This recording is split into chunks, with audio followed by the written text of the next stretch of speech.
नमस्ते, मैं चंद्रशेखर आप सभी को मैं अपने चैनल डिलीजेंट एकेडमी में स्वागत करता हूं। हम लोग बिहार एसएससी के लिए एक मैथ का सीरीज स्टार्ट किए थे, जिसमें हम लोग प्रत्येक दिन बिहार एसएससी में आए हुए मैथ का प्रीवियस ईयर क्वेश्चन और उस पर आधारित मैथ का क्वेश्चन कर रहे हैं। चलिए आज उस सीरीज में हम लोग आगे की तरफ चलते हैं। इससे पहले अगर आप मेरे चैनल पर नए हो तो चैनल को सब्सक्राइब कर ले और बेल आइकन को प्रेस करना बिल्कुल ना भूले, ताकि आपको सबसे पहले लेटेस्ट नोटिफिकेशन मिलता रहे। चलिए अब हम लोग क्वेश्चन की तरफ चलते हैं। देखिए हमारा क्वेश्चन क्या दिया हुआ है। हमारा क्वेश्चन दिया है, एक स्कूल में लड़कों और लड़कियों का अनुपात 35:39 है। यदि स्कूल में लड़कों और लड़कियों का कुल संख्या 1480 है तो स्कूल में लड़कों की संख्या कितनी है। हमें क्या निकालना है, लड़कों की संख्या निकालना है।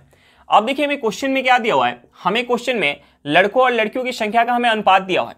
हमें क्वेश्चन में लड़कों और लड़कियों की संख्या का हमें अनुपात दिया हुआ है। हमें अनुपात कितना दिया हुआ है, 35:39 दिया हुआ है। तो देखिए हमने मान लिया कि स्कूल में लड़कों की जो संख्या है वो 35 यूनिट है और लड़कियों की संख्या कितना है, 39 यूनिट। यानी हम यहाँ से अगर टोटल संख्या करेंगे तो कितना हो जाएगा, 35 प्लस का 39 करेंगे, ये हमारा क्या हो जाएगा, 74 यूनिट हो जाएगा। यहाँ से टोटल संख्या स्कूल में क्या निकल के आएगा, 74 यूनिट। लेकिन हमें क्वेश्चन में टोटल संख्या क्या दिया, 1480। यानी इस 74 यूनिट का वैल्यू हमें क्वेश्चन में 1480 दिया हुआ है। 74 यूनिट का वैल्यू हमें क्वेश्चन में 1480 दिया हुआ है। अब देखिए ये 74 से कितने बार में जाएगा, हम यहाँ से 1 यूनिट का वैल्यू निकाल लेते हैं। 74 से ये कितने बार में जाएगा, 74 दूनी क्या होता है 148, यानी ये 74 से 20 बार में जाएगा। 1 यूनिट का वैल्यू क्या निकल के आ गया, 20। अब देखिए हमें क्या निकालना है, स्कूल में लड़कों की संख्या निकालना है। देखिए लड़कों की संख्या क्या है, 35 यूनिट। 1 यूनिट का वैल्यू हमें पता चल गया 20 है, तो 35 यूनिट का हम वैल्यू निकाल सकते हैं। 35 यूनिट का वैल्यू क्या हो जाएगा, हम इस 35 में अगर 20 से गुना करेंगे तो ये हमारा क्या निकल के आ जाएगा, 700। यानी स्कूल में लड़कों का संख्या क्या होगा, 700 होगा। चलिए क्वेश्चन समझ में आ गया होगा, नेक्स्ट क्वेश्चन पे चलते हैं। देखिए हमारा क्वेश्चन क्या दिया हुआ है, हमारा क्वेश्चन दिया एक कार 5/9 मीटर पर सेकंड की चाल से x किलोमीटर की दूरी तय करती है और शुरुआती बिंदु पर 5 मीटर पर सेकंड की चाल से लौटती है। यदि कार द्वारा लिया गया कुल समय 7/3/5 घंटे है तो x+3 का मान कितना होगा। हमें क्या निकालना है, x+3 का मान निकालना है। तो हमें सबसे पहले x का मान निकालना होगा। अब देखिए हम x का मान कैसे निकाल सकते हैं, हमें क्वेश्चन में दिया है कि कार जो है 5/9 मीटर पर सेकंड की चाल से x किलोमीटर की दूरी जाती है और उतना ही दूरी 5 मीटर पर सेकंड की स्पीड से वापस आती है, और जाने और वापस आने का हमें टोटल समय क्या दिया, 7/3/5 घंटा। तो देखिए अगर हमें जाने का समय पता चल जाए या वापस आने का समय पता चल जाए तो हमें क्वेश्चन में जाने का स्पीड और वापस आने का स्पीड दिया हुआ है। यानी अगर हम उस समय से समय अगर हमें पता चल जाए तो उस समय से अगर हम स्पीड में गुना करेंगे तो हमारा दूरी पता चल जाएगा, यानी x का वैल्यू पता चल जाएगा। तो देखिए हम समय कैसे निकाल सकते हैं कि जाने में हमें कितना समय लगा या वापस आने में कितना समय लगा। हमें टोटल समय तो दिया हुआ है। अब देखिए जितना दूरी जो कार है 5/9 मीटर पर सेकंड की स्पीड से जा रही है, उतना ही दूरी वापस आ रही है 5 मीटर पर सेकंड से। यानी डिस्टेंस क्या है, सेम है। देखिए डिस्टेंस जब सेम होता है तो एक हमारा कंसेप्ट होता है कि जो हमारा स्पीड का रेशियो होगा उसका अपोजिट रेशियो हमारा क्या होगा, समय का रेशियो होगा। तो देखिए हम यहाँ से अगर स्पीड का रेशियो निकालेंगे तो उसका अपोजिट हमारा क्या हो जाएगा, समय का रेशियो हो जाएगा। और हमें टोटल समय पता है तो हम यहाँ से जाने और वापस आने का समय निकाल सकते हैं। देखिए हम यहाँ से स्पीड का रेशियो लेंगे, हम यहाँ से स्पीड का रेशियो लेंगे। अब देखिए हमें स्पीड जो है जाने का हमें स्पीड क्या दिया, 5/5/9 मीटर पर सेकेंड। तो ये हमारा क्या हो जाएगा, 9×45 प्लस 5 हो जाएगा। यानी ये कितना हो जाएगा, 50/9 मीटर पर सेकेंड जाने का स्पीड, और वापस आने का हमें स्पीड क्या दिया, 5 मीटर पर सेकेंड। अब देखिए हम यहाँ से इसे लिख सकते हैं 50/9 गुने 5। ये 5 से कितने बार में जाएगा, 10 बार में। यानी यहाँ से हमारा स्पीड का रेशियो आ गया 10/9। स्पीड का रेशियो क्या निकल के आ गया, 10/9। तो यहाँ से हमारा टाइम का रेशियो क्या हो जाएगा, टाइम का रेशियो इसका अपोजिट हो जाएगा, यानी टाइम का रेशियो हो जाएगा 9/10। अब देखिए जाने में अगर 9 यूनिट का समय लगा है तो वापस आने में कितना यूनिट का समय लगा है, 10 यूनिट का। यानी यहाँ से टोटल समय हमारा क्या हो जाएगा, टोटल जो समय हो जाएगा, टोटल समय क्या हो जाएगा, 19 यूनिट। यहाँ से हमारा टोटल समय क्या हो जाएगा, 19 यूनिट। लेकिन हमें क्वेश्चन में टोटल समय क्या दिया हुआ है, 7/3/5। हम देखिए 7 में अगर 5 से गुना करेंगे कितना हो जाएगा, 35 प्लस का 3 कितना हो जाएगा, 38। यानी टोटल समय क्या हो जाएगा, 38/5 घंटा। 38/5 घंटा यानी 19 यूनिट टोटल समय यहाँ से लग रहा है। लेकिन हमें क्वेश्चन में टोटल समय क्या दिया हुआ है, 38/5 घंटा। तो देखिए हम यहाँ से 1 यूनिट का वैल्यू निकाल सकते हैं। हम इसे 19 से काटेंगे तो 38 19 से 2 बार में जाएगा, यानी 1 यूनिट का वैल्यू निकल के आ जाएगा 2/5 घंटा। तो हम यहाँ से जाने या वापस आने का हम समय निकाल सकते हैं। तो देखिए हम वापस आने का समय निकाल लेते हैं। वापस आने में कितना समय लग रहा है, 10 यूनिट का। यानी हम यहाँ से 10 यूनिट का वैल्यू निकालेंगे तो हम इसमें 10 से गुना करेंगे तो 5 से 10 2 बार में जाएगा, यानी वापस आने का समय क्या निकल के आ गया, 4 घंटा। अब देखिए इस 10 यूनिट का वैल्यू हमारा क्या निकल के आ गया, 4 घंटा निकल के आ गया। यानी वापस आने में जो समय लग रहा है वो समय कितना लग रहा है, 4 घंटा का समय लग रहा है। और वापस आने का हमें क्या दिया हुआ है, हमें स्पीड क्वेश्चन में दिया हुआ है, और जाने का भी हमें स्पीड दिया हुआ है। वापस आने का हमें समय पता चल गया, हमें समय पता चल गया तो हम डिस्टेंस निकाल सकते हैं, हम यहां से डिस्टेंस निकाल सकते हैं। वापस आने का हमें स्पीड क्या दिया हुआ है, वापस आने का जो हमें स्पीड दिया हुआ है 5 मीटर पर सेकेंड, 5 मीटर पर सेकेंड दिया हुआ है। और वापस आने में समय कितना लग रहा है, 4 घंटा का समय लग रहा है। वापस आने में समय कितना लग रहा है, 4 घंटा का समय लग रहा है। तो देखिए ये जो हमारा स्पीड है मीटर पर सेकंड में है और समय क्या है, घंटा में है। तो हमें इसे क्या करना पड़ेगा, हमें इसे भी सेकंड में चेंज करना पड़ेगा। तो यहां से हमारा क्या हो जाएगा, ये हो जाएगा 5 गुने 4 गुने, अब देखिए हम इसे घंटा को अगर हम सेकंड में चेंज करेंगे तो हमें इसमें गुना करना पड़ेगा 3600 से, हमें इसमें गुना करना पड़ेगा 3600 से। यहां से हमारा क्या हो जाएगा, हम यहाँ 5 में अगर 4 से गुना करेंगे तो 20, 20 से इसमें गुना करेंगे यानी 36 में अगर 2 से गुना कर लेंगे तो ये हमारा क्या हो जाएगा, ये हो जाएगा 72 और 3 जीरो आ जाएगा। यहां से हमारा क्या निकल के आ गया, यहां से हमारा निकल के आ गया 7200 मीटर। अब देखिए 7200 मीटर को अगर हम किलोमीटर में चेंज कर लें तो ये हमारा क्या हो जाएगा, ये हो जाएगा 72 किलोमीटर, ये हमारा क्या हो जाएगा 72 किलोमीटर। अब देखिए हमें x का वैल्यू पता चल गया, x का वैल्यू हमारा क्या निकल के आ गया, x इक्वल टू निकल के आ गया 72 किलोमीटर। तो हमें क्या निकालना था, हमें निकालना था x प्लस 3, यानी x प्लस 3 क्या हो जाएगा 72 प्लस का 3, ये हमारा क्या निकल के आ जाएगा 75 किलोमीटर, ये हमारा क्या निकल के आ जाएगा 75 किलोमीटर। हमारा आंसर क्या निकल के आ गया, 75 किलोमीटर निकल के आ गया। चलिए क्वेश्चन समझ में आ गया होगा, नेक्स्ट क्वेश्चन पे चलते हैं। देखिए हमारा क्वेश्चन क्या दिया हुआ है, हमारा क्वेश्चन दिया कक्षा ए और बी के छात्रों की कुल संख्या 72 है। कक्षा ए में छात्रों की संख्या कक्षा बी में छात्रों की संख्या से 40% अधिक है। कक्षा बी में छात्रों के औसत अंक कक्षा ए के छात्रों के औसत अंक से 50% अधिक है। यदि कक्षा ए और बी के सभी छात्रों के औसत अंक 58 है तो कक्षा ए के छात्रों के औसत अंक कितने हैं। हमें क्या निकालना है, कक्षा ए के छात्रों का औसत अंक निकालना है। अब देखिए हमें क्वेश्चन में क्या दिया हुआ है, हमें क्वेश्चन में दिया है कि कक्षा ए में छात्रों की संख्या कक्षा बी में छात्रों की संख्या से 40% अधिक है। तो हम यहां से ए और बी में छात्रों की संख्या का हम रेशियो निकाल सकते हैं, हम यहां से संख्या का रेशियो निकाल सकते हैं, हम यहां से संख्या का रेशियो निकाल सकते हैं ए और बी में। अब देखिए हमें क्वेश्चन में दिया हुआ है कि ए में छात्रों की संख्या कक्षा बी में छात्रों की संख्या से 40% अधिक है। यानी अगर बी में छात्रों की संख्या अगर 100 होगी तो ए में छात्रों की संख्या कितना होगी, 140 होगी। देखिए यहां से हमारा रेशियो क्या निकल के आ जाएगा, संख्या का रेशियो निकल के आ जाएगा। हम इसे अगर 20 से काटेंगे तो ये 20 से 7 बार में जाएगा और ये 20 से 5 बार में जाएगा।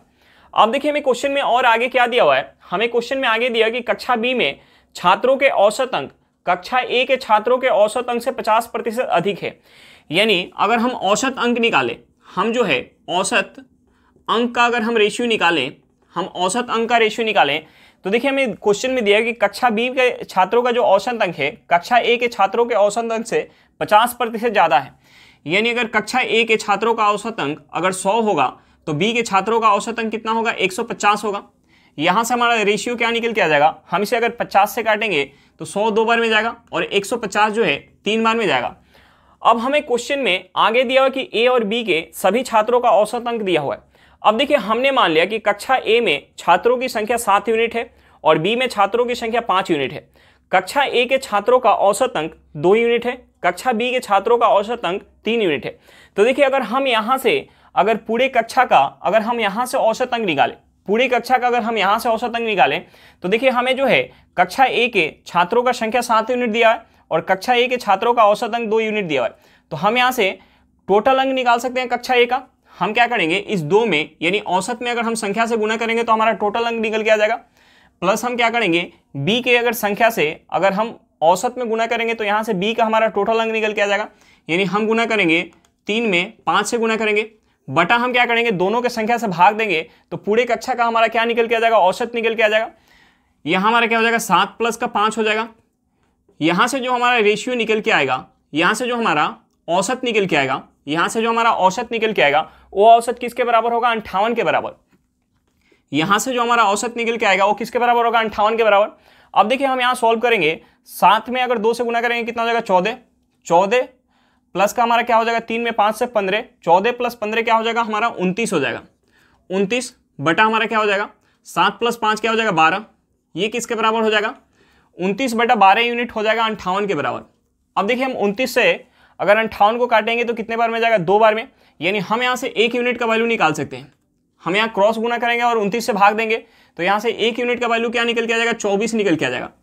अब देखिए 1 यूनिट का वैल्यू औसत में 1 यूनिट का वैल्यू हमारा क्या निकल के आ गया 24 निकल के आ गया। और हमसे क्या पूछ रहा है कक्षा 1 के छात्रों का औसत अंक। देखिए कक्षा 1 के छात्रों का औसत अंक क्या निकल के आया 2 यूनिट और कक्षा बी के छात्रों का औसत अंक क्या निकल के आया 3 यूनिट, यानी 2 यूनिट का वैल्यू यहाँ से क्या हो जाएगा 1 यूनिट का वैल्यू 24 है तो 2 यूनिट का वैल्यू क्या हो जाएगा 48 हो जाएगा। हमारा आंसर क्या निकल के आ गया 48 निकल के आ गया। चलिए क्वेश्चन समझ में आ गया होगा, नेक्स्ट क्वेश्चन पे चलते हैं। देखिए हमारा क्वेश्चन क्या दिया हुआ है, हमारा क्वेश्चन दिया एक चुनाव क्षेत्र में 60% मतदाता पुरुष है और शेष महिलाएं हैं, 40% पुरुष निरक्षर हैं और 25% महिलाएं साक्षर है। साक्षर महिलाओं की तुलना में निरक्षर पुरुषों की संख्या कितने प्रतिशत अधिक है। तो देखिए हम क्या करते हैं चुनाव क्षेत्र में हम टोटल कुछ संख्या मान लेते हैं। देखिए हमने मान लिया संख्या जो है मतदाता का टोटल संख्या हमने 100 मान लिया। हमने चुनाव क्षेत्र में मतदाता का टोटल संख्या 100 मान लिया। तो हमें क्वेश्चन में दिया हुआ है कि 60% मतदाता जो है वो पुरुष है, यानी 100 का अगर हम 60% निकालेंगे तो 100 का 60% क्या हो जाएगा 60, यानी 100 में से 60 जो है वो क्या है पुरुष है, तो शेष क्या हो जाएगी महिला, यानी शेष महिला जो है महिला का संख्या क्या हो जाएगा 40 हो जाएगा। अब देखिए हमें क्वेश्चन में दिया हुआ है कि 40% पुरुष जो है निरक्षर है, 40% पुरुष यानी 60 का 40% अगर निरक्षर है, 40% निरक्षर है तो 60 का 40% निकालेंगे क्या हो जाएगा 24 हो जाएगा। 60 में से 24 जो है निरक्षर है, यानी शेष क्या हो जाएंगे साक्षर हो जाएंगे।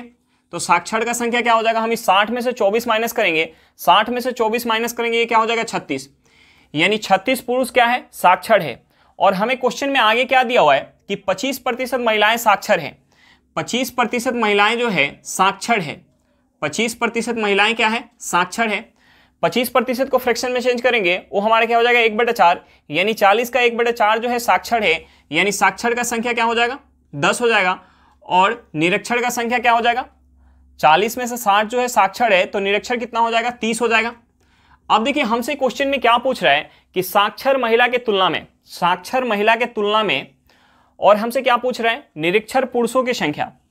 निरक्षर जो है पुरुषों की संख्या, यानी निरक्षर पुरुषों की संख्या कितना है 14 है, कितना प्रतिशत अधिक है 10 से जो है 24 कितना प्रतिशत अधिक है, 10 से ये कितना ज्यादा है 14 ज्यादा है, कितना से 10 से गुने 100 करेंगे तो यहां से हमारा परसेंटेज निकल के आ जाएगा। देखिए 0 से हमारा 0 कट जाएगा, यहां से हमारा क्या निकल के आ गया 140%। यहां से हमारा निकल के आ गया कि साक्षर महिलाओं की तुलना में निरक्षर पुरुषों की जो संख्या है वो 140% अधिक है। हमारा आंसर क्या निकल के आ गया 140%। चलिए क्वेश्चन समझ में आ गया होगा, नेक्स्ट क्वेश्चन पे चलते हैं। देखिए हमारा क्वेश्चन क्या दिया हुआ है, हमारा क्वेश्चन दिया है एक धनराशि को P, Q, R और S के बीच 3:4:5:6 के अनुपात में वितरित किया जाता है। यदि R को P से 500 रुपए अधिक प्राप्त होते हैं तो उन सभी के हिस्सों का योगफल क्या होगा। हमें क्या निकालना है, उन सभी के हिस्सों का योगफल निकालना है। अब देखिए हमें क्वेश्चन में रेशियो क्या दिया हुआ है, हमें जो है P:Q:R:S क्या दिया हुआ है, हमें दिया हुआ है 3:4:5:6। तो देखिए हमने मान लिया कि P को उस राशि में से 3 यूनिट मिल रहा होगा, तो Q को कितना मिल रहा होगा 4 यूनिट, और R को कितना मिल रहा होगा 5 यूनिट, और S को कितना मिल रहा होगा 6 यूनिट। अब देखिए हमें क्वेश्चन में दिया है कि R को P से 500 रुपए अधिक मिल रहा है। यहां जो है R को P से कितना अधिक मिल रहा है, P को कितना मिल रहा है 3 यूनिट और R को कितना मिल रहा है 5 यूनिट, यानी यहां जो है R को P से कितना ज्यादा मिल रहा है 2 यूनिट ज्यादा मिल रहा है, लेकिन हमें क्वेश्चन में दिया कि 500 रुपया ज्यादा मिल रहा है, यानी इस 2 यूनिट का वैल्यू हमें क्वेश्चन में क्या दिया हुआ है 500 रुपया दिया हुआ है, तो 1 यूनिट का वैल्यू क्या हो जाएगा 250 रुपया हो जाएगा। अब देखिए हमें क्या निकालना है, हमें निकालना है सभी के हिस्सों का योगफल। तो देखिए P को कितना मिल रहा है 3 यूनिट, Q को कितना मिल रहा है 4 यूनिट, और R को कितना मिल रहा है 5 यूनिट, और S को कितना मिल रहा है 6 यूनिट। तो हम यहां से अगर योगफल निकालेंगे चारों के हिस्सों का तो ये क्या हो जाएगा 3 यूनिट प्लस का 4 यूनिट 7 यूनिट, 7 यूनिट प्लस का 5 यूनिट क्या हो जाएगा 12 यूनिट, 12 यूनिट प्लस का हमारा 6 यूनिट क्या हो जाएगा 18 यूनिट, यानी टोटल हिस्सा क्या होगा 18 यूनिट। अब देखिए 1 यूनिट का वैल्यू हमें पता है 250 रुपया, तो हम 18 यूनिट का वैल्यू निकाल सकते हैं। हम इसमें 18 से गुणा करेंगे, ये हमारा क्या हो जाएगा 0, 18 × 5 = 90 के 0, हाथ में 2 हाथ में 9, 18 दूनी क्या हो जाएगा 36, 36 में अगर 9 ऐड करेंगे तो ये हमारा क्या हो जाएगा 36 में 9 ऐड करेंगे तो हो जाएगा 45, यानी हमारा निकल के आ गया 4500 रुपया। उन सभी के हिस्सों का योगफल हमारा क्या निकल के आ गया, 4500 रुपए निकल के आ गया। चलिए क्वेश्चन समझ में आ गया होगा, नेक्स्ट क्वेश्चन पे चलते हैं। देखिए हमारा क्वेश्चन क्या दिया हुआ है, हमारा क्वेश्चन दिया एक धनराशि चक्रवृद्धि ब्याज की निश्चित दर पर 10 वर्षों में दोगुनी हो जाती है, यह धनराशि कितने वर्षों में 8 गुनी हो जाएगी। अब देखिए हमें क्वेश्चन में दिया हुआ है कि कोई धनराशि है, हमने मान लिया कि धनराशि 1 रुपया है, जो 10 वर्षों में कितना हो गई, 10 वर्षों में दोगुनी यानी 2 रुपया हो गई। तो हमसे पूछ रहा है कि वही धनराशि यानी 1 रुपया ही कितने वर्षों में 8 गुनी हो जाएगी। अब देखिए यहाँ जो धनराशि है 2 के पावर कितना हो रही है, 1 हो रही है, और यहाँ धनराशि क्या हो रही है, 2 के पावर 3। अब देखिए पावर 1 होने में कितना समय लग रहा है, 10 वर्ष का समय लग रहा है, तो पावर 3 होने में कितना समय लगेगा, यानी पावर जो है 3 से गुना हुआ तो समय भी हमारा क्या हो जाएगा, 3 से गुना हो जाएगा, यानी समय लग जाएगा 10 गुने 3, यानी हमारा समय क्या निकल के आ जाएगा, 30 वर्ष। धनराशि को 8 गुना होने में कितना समय लग जाएगा, 30 वर्ष का समय लग जाएगा। चलिए क्वेश्चन समझ में आ गया होगा, नेक्स्ट क्वेश्चन पे चलते हैं। देखिए हमारा क्वेश्चन क्या दिया हुआ है, हमारा क्वेश्चन दिया 18x - 18y को प्राप्त करने के लिए 8 × 3x - 4y में क्या जोड़ा जाना चाहिए।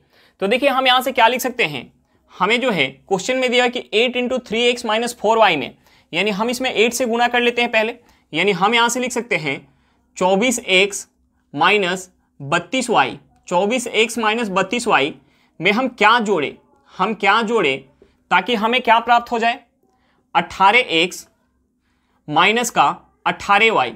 तो देखिए हम यहां से ऑप्शन से देख लेते हैं, यहां हमारा क्या है 24x है, यानी हमें क्या चाहिए, 18x चाहिए, यानी हमें इसमें से 6x माइनस करना पड़ेगा, यानी हमें माइनस का 6x लेना पड़ेगा।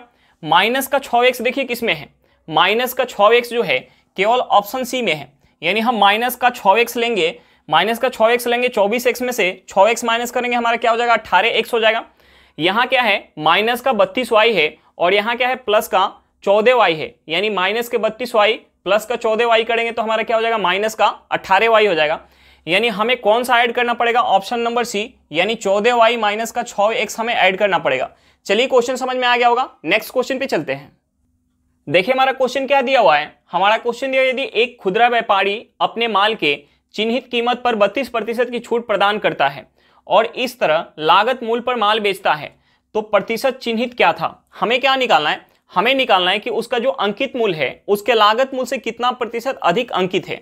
अब देखिए हमें क्वेश्चन में दिया हुआ है कि खुदरा व्यापारी जो है अपने माल के चिन्हित मूल्य पे 32% का छूट देता है और इस तरह लागत मूल्य पे बेचता है। देखिए अगर वह लागत मूल्य पे बेचेगा तो उसे 0% का प्रॉफिट होगा। अब देखिए यहाँ डिस्काउंट हमें क्या दिया हुआ है, हमें क्वेश्चन में डिस्काउंट दिया हुआ है 32%, और वो अगर 32% का डिस्काउंट दे रहा है तो इस तरह लागत मूल्य पे बेच रहा है, यानी उसे प्रॉफिट कितना हो रहा, अगर लागत मूल्य पे बेचेगा तो प्रॉफिट कितना होगा, 0% का। तो देखिए एक हमारा कंसेप्ट होता है MP बटा CP equal to 100 plus profit बटा क्या होता है 100 माइनस डिस्काउंट। तो देखिए हम यहां से MP यानी अंकित मूल्य और CP यानी क्रय मूल्य का हम क्या निकाल सकते हैं, लागत मूल्य यानी क्रय मूल्य का हम क्या निकाल सकते हैं, यहां से रेशियो निकाल सकते हैं। अब देखिए प्रॉफिट कितना हो रहा है 0% का, यानी 100 प्लस का 0 करेंगे, 100 प्लस का 0 बटा हम क्या करेंगे 100 माइनस का डिस्काउंट, 100 डिस्काउंट कितना दे रहा है 32% का, यहां से हमारा क्या निकल के आ जाएगा 100 बटा, अगर हम 100 में से 32 माइनस करेंगे तो ये हमारा क्या हो जाएगा, ये हो जाएगा 68। हम इसे अगर 4 से काटेंगे तो ये 4 से 25 बार में जाएगा और ये 4 से 17 बार में जाएगा। अब देखिए यहां से हमारा MP और CP का रेशियो निकल के आ गया, यानी उस वस्तु का अगर अंकित मूल्य 25 रुपया होगा तो उसका लागत मूल्य कितना होगा 17 रुपया। तो हमसे पूछ रहा है कि अंकित मूल्य जो है उसके लागत मूल्य से कितना प्रतिशत अधिक अंकित किया गया है। देखिए अंकित मूल्य उसके लागत मूल्य से कितना ज्यादा है, 18 ज्यादा है, किससे 17 से, गुने हम क्या करेंगे 100 करेंगे। अब देखिए हम यहां से इसे लिख सकते हैं, 800 बटा 17%। देखिए हम इसे यहां से अगर पॉइंट में लिखेंगे, 17 से इसे काटेंगे तो ये 17 से कितने बार में जाएगा, 17 चौका 68, 17 से 4 बार में, 17 चौका 68, हाथ में क्या आ जाएगा हमारा 12 यानी 120, 17 से 7 बार में जाएगा, हाथ में क्या आ जाएगा 1 आ जाएगा, हाथ में आ जाएगा 1 यानी 1 आ जाएगा, पॉइंट लगाएंगे 0 आएगा, 10 जो है 17 से नहीं कटेगा, 0 आ जाएगा यानी 100 आ जाएगा। उसके बाद 100 यानी 17 पचे 85, यानी यहां से हमारा क्या निकल के आ गया 47.05% जो है उसका MPCP से ज्यादा होगा, यानी लागत मूल्य से चिन्हित मूल्य जो है 47.05% ज्यादा होगा। चलिए क्वेश्चन समझ में आ गया होगा। नेक्स्ट क्वेश्चन पे चलते हैं। देखिए हमारा क्वेश्चन क्या दिया हुआ है। हमारा क्वेश्चन दिया एक कंपनी का लगातार 7 साल का औसत राजस्व 75 लाख रुपए है। यदि पहले 4 साल का औसत 70 लाख रुपए और अंतिम 4 साल का औसत 82 लाख रुपए है तो चौथे वर्ष का राजस्व ज्ञात कीजिए। हमें क्या निकालना है? चौथे वर्ष का राजस्व निकालना है। अब देखिए हमें क्वेश्चन में 7 वर्ष का हमें रेशियो क्या दिया हुआ है? 7 वर्ष का हमें रेशियो दिया हुआ है 75 लाख रुपए, और हमें क्वेश्चन में क्या दिया कि पहले 4 वर्ष का हमें औसत क्या दिया हुआ है? पहले 4 वर्ष का जो हमें औसत दिया हुआ है वो हमें क्या दिया हुआ है? पहले 4 वर्ष का हमें औसत दिया हुआ है 70 लाख रुपया, और अंतिम 4 वर्ष का हमें औसत क्या दिया हुआ है? 82 लाख रुपया। अंतिम 4 वर्ष का हमें औसत क्या दिया? 82 लाख रुपया। अब देखिए पूरे 7 वर्ष का हमें औसत राजस्व क्या दिया है? 75 लाख रुपया। तो हम मान लेते हैं कि प्रत्येक साल का जो राजस्व है वो 75 लाख रुपया है। तो देखिए प्रथम 4 साल का जब हम औसत निकाल रहे हैं तो हमारा क्या निकल के आ रहा है? 70 लाख रुपया निकल के आ रहा है। यानी यहाँ जो है प्रत्येक साल कितना का कमी हो रहा है? 5 लाख रुपए का कमी हो रहा है, और यहाँ समय कितना है? 4 साल का। यानी यहाँ टोटल जो है कितना का कमी हो जाएगा? 20 लाख का कमी हो जाएगा। और अंतिम 4 साल का जब हम राजस्व देख रहे हैं तो यहाँ हमारा औसत क्या निकल के आ रहा है? 82 लाख रुपया। लेकिन हमने क्या मान लिया कि प्रत्येक साल का जो राजस्व है वो 75 लाख रुपया है। तो देखिए यहाँ कितना ज्यादा है? यहाँ जो है प्रत्येक साल कितना ज्यादा है? 7 लाख रुपया ज्यादा है। यहाँ जो है प्रत्येक साल 7 लाख रुपया ज्यादा है, और समय कितना है? 4 साल। यानी यहाँ टोटल ज्यादा कितना हो जाएगा? 28 लाख रुपए ज्यादा हो जाएगा। अब देखिए यहाँ जो है यहाँ 20 लाख कम है ओवरऑल, और यहाँ ओवरऑल क्या है? 28 लाख ज्यादा है। यानी अगर हम पूरे देखेंगे ओवरऑल तो यहाँ क्या हो जाएगा? 8 लाख ज्यादा हो जाएगा। अब देखिए हमें क्या निकालना है? चौथे वर्ष का राजस्व निकालना है। हमें जो है चौथे वर्ष का राजस्व निकालना है। तो हमने क्या मान के रखा है? प्रत्येक साल का 75 मान के रखा है। तो अगर इस 75 में जो हमारा यहाँ ओवरऑल ज्यादा निकल के आया हम उसे ऐड कर देंगे तो हमारा क्या निकल के आ जाएगा? चौथे वर्ष का राजस्व निकल के आ जाएगा। यानी चौथे वर्ष का राजस्व क्या हो जाएगा? 75 प्लस का 8, यानी हमारा क्या निकल के आ जाएगा? 75 में अगर हम 8 ऐड करेंगे तो ये हो जाएगा 83 लाख। ये हमारा क्या निकल के आ जाएगा? 83 लाख। यानी चौथे वर्ष का राजस्व हमारा क्या हो जाएगा? 83 लाख रुपया हो जाएगा। देखिए अगर ऐसे ना समझ में आए तो हम बेसिक तरीका से भी कर सकते हैं। हम यहाँ से क्या करेंगे? 7 वर्ष का हमें औसत दिया हुआ है तो हम यहाँ से 7 वर्ष का योग निकाल लेंगे। उसके बाद प्रथम 4 वर्ष का हमें औसत दिया हुआ है तो प्रथम 4 वर्ष का योग निकाल लेंगे। अंतिम 4 वर्ष का हमें औसत दिया हुआ है तो अंतिम 4 वर्ष का हम यहाँ योग निकाल लेंगे। योग निकालने के लिए हम क्या करते हैं? औसत में हम संख्या से गुना करते हैं, यानी वर्ष के संख्या से हम औसत में गुना करेंगे तो यहाँ योग निकल के आ जाएगा। उसके बाद हम प्रथम 4 वर्ष और अंतिम 4 वर्ष का हम योग को ऐड करेंगे और उसमें से हम माइनस करेंगे पूरे 7 वर्ष का योग। तो हमारा क्या निकल के आ जाएगा? चौथे वर्ष का हमारा राजस्व निकल के आ जाएगा। और ये हमारा क्या रहा? शॉर्ट ट्रिक रहा। चलिए क्वेश्चन समझ में आ गया होगा। नेक्स्ट क्वेश्चन पे चलते हैं। देखिए हमारा क्वेश्चन क्या दिया हुआ है। हमारा क्वेश्चन दिया एक मिस्त्री एक दीवार को 70 घंटे में बनाता है, 7 घंटे बाद वह विराम लेता है। दीवार का कितना भाग अभी बनाना बाकी है? तो देखिए हम सबसे पहले ये निकाल लेते हैं कि 7 घंटा में मिस्त्री जो है कितना दीवार बना पाएगा। अब देखिए हमें क्वेश्चन में दिया हुआ है कि मिस्त्री जो है 70 घंटा में, हमें क्वेश्चन में दिया कि मिस्त्री 70 घंटा में एक दीवार को बनाता है, यानी 70 घंटा में पूरा एक काम करता है। तो हम यहां से निकाल सकते हैं कि 1 घंटा में वह कितना काम करेगा। 70 घंटा में एक काम करता है तो 1 घंटा में कितना करेगा? 1/70 भाग काम करेगा। और समय हमें क्या दिया? 7 घंटा, यानी 7 घंटा में मिस्त्री कितना काम करेगा? हम इसमें 7 से गुना करेंगे तो यहां से हमारा क्या निकल के आ जाएगा? 1/10। यानी टोटल जो है एक काम था उसमें से 1/10 काम हो गया, यानी शेष काम कितना बच गया? शेष जो काम बच गया हम इस पूरे एक काम में से 1/10 काम माइनस करेंगे, हमारा क्या निकल के आ जाएगा? 9/10। हम इसे क्या लिख सकते हैं? 0.9, यानी अभी भी 0.9 भाग काम करना बाकी रह गया। हमारा आंसर क्या निकल के आ गया? 0.9। चलिए क्वेश्चन समझ में आ गया होगा। आज के लिए इतना ही, फिर मिलते हैं नेक्स्ट क्लास में। अगर क्लास अच्छा लगे तो क्लास को लाइक करिएगा। अगर आप मेरे चैनल पर नए हो तो चैनल को सब्सक्राइब करिएगा और क्लास को अपने दोस्तों के साथ शेयर करना बिल्कुल मत भूलिएगा। चलिए बाय बाय।